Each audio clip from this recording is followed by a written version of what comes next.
بسم اللہ الرحمن الرحیم وعن ابی ہریرہ رضی اللہ تعالی عنہ قال قلت یا رسول اللہ صلی اللہ تعالی علیہ وسلم انی رجل شاب وانا اخاف علی نفس العنت ولا اجد ما اتجوز به النساء۔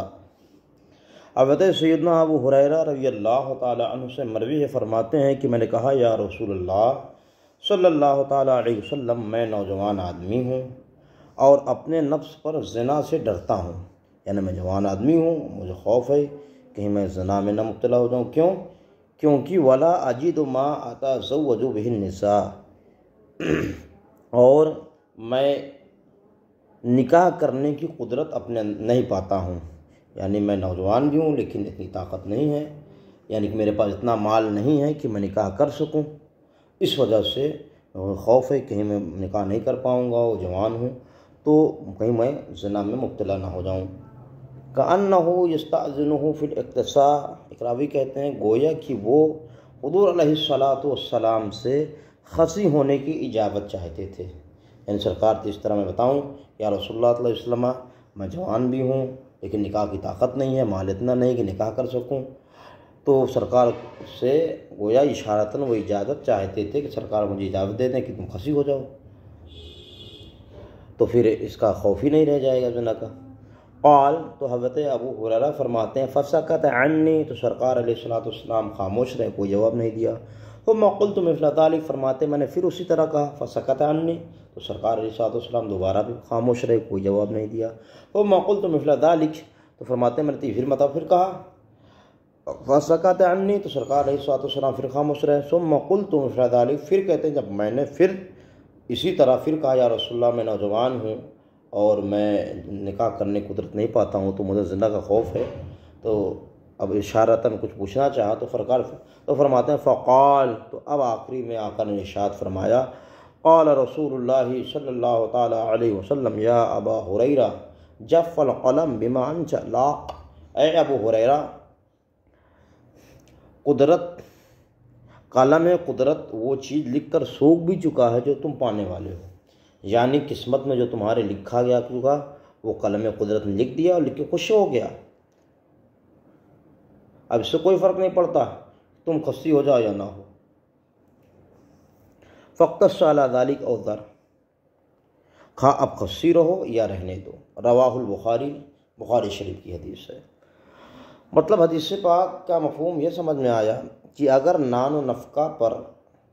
اور مہر پر قادر نہ ہو کوئی آدمی تو چاہیے کہ، اور نہ ہی لونڈی خرید سکے تو چاہیے کہ وہ نکاح نہ کرے۔ جو شخص حقوق زوجیت ادا کرنے کی قدرت نہ رکھتا ہو، خواہ وہ حقوق میں قوت ہو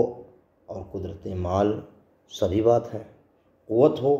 کہ جو انسان کی جسمانی خواہشات ہوتی ہیں نہ پوری کر سکے، فطرت ہے، یا مال اتنا نہ ہو کہ ان کے جو ہے نفقہ سکنا وغیرہ نہ سکے، تو چاہیے کہ وہ اس کو نکاح کرنا منع ہے، ٹھیک ہے۔ اب حضرت ابو ہریرہ اس میں اشارتاً یہ بات پوچھ رہے ہیں، تو یہ صحابہ کرام کا انتہائی تقویٰ ہے کہ معصیت پر مصیبت کو ترجیح دیا، بہرحال خصی ہونے میں مصیبت ہے، دقت ہے، بڑی تکلیف ہے، نہ کہ اس زمانے میں کتنی دقت تکلیف رہی ہوگی، اور پھر خصی ہو کر کے اپنے آپ کو ناقص کر لینا، فاسد کر لینا یہ منظور تھا، لیکن فاسق بننا منظور نہ تھا کہ کہیں ایسا نہ ہو کہ نوجوان آدمی ہوں اور مجھ سے کچھ غلطیاں ہو جائیں جس کی بنیاد پر میں فاسق و فاجر ہوتا ہوں، تو اپنے لیے مشقت تو برداشت کی، کرنے پر راضی رہے، تکلیف برداشت کرنے پر راضی رہے، لیکن معصیت میں پڑھنا، گناہ میں پڑھنا اس کو پسند نہ کیا، تو اس سے پہلے ان کے تقوی کا اعلیٰ مقام ہے کہ پہلے ہی اجازت طلب کی۔ سرکار علیہ الصلوۃ والسلام نے لیکن ان کو جواب نہیں دیا، بار بار انہوں نے جو ہے اس کو ریپیٹ کیا، دہرایا، اس کی وجہ یہ ہے کہ وہ کئی بار سنیں تو بار بار سوال کریں تو جواب میں دوں تو غور سے سنیں، ٹھیک ہے، یا یہ کہ اس لیے نہیں کہا کہ یہ خصی ہونا، اس کی اجازت تو دینا درکنار، بلکہ یہ ایسی چیز ہے اس کا ذکر بھی تم نہ کرو، ہرگز اس کی اجازت نہیں ہو سکتی ہے۔ اور تیسری بات پتہ چلی کہ سرکار نے فرمایا کہ ابو ہریرہ قلم قدرت لکھ کے سوکھ چکا، خواہ تم خصی ہو یا رہنے، تو مطلب یہ کہ اگر تمہاری قسمت میں تقدیر میں سے نہ لکھا آ چکا تو خصی ہونے کے بعد کر لو گے، اور نہیں لکھا گیا تو خصی نہ ہو کر کے بھی بچ جاؤ گے۔ تو اس میں اجازت نہ دی گئی بلکہ بڑے اچھے طریقے سے روکا گیا۔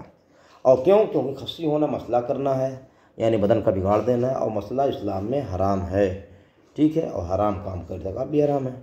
تو یہ منع ہوا۔ تو اس حدیث سے پتہ چلا کہ خصی کرنا، خصی ہونا یہ ناجائز ہے، مسئلہ ہے، یہ حرام ہے، اللہ کی تخلیق کو بدلنا ہے۔ دوسرا یہ کہ اس تقدیر میں جو کچھ لکھا گیا پہلے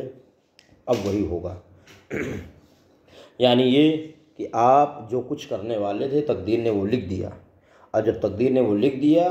تو اب وہ بات مہر ہو گئی۔ تو اب ایسا نہیں کہ آپ کچھ اپنی طرف سے بدلیں، کریں یا چھوڑیں تو کوئی چیز بدل جائے گی، ایسا نہیں ہوگا۔ جیسے یہاں کہا گیا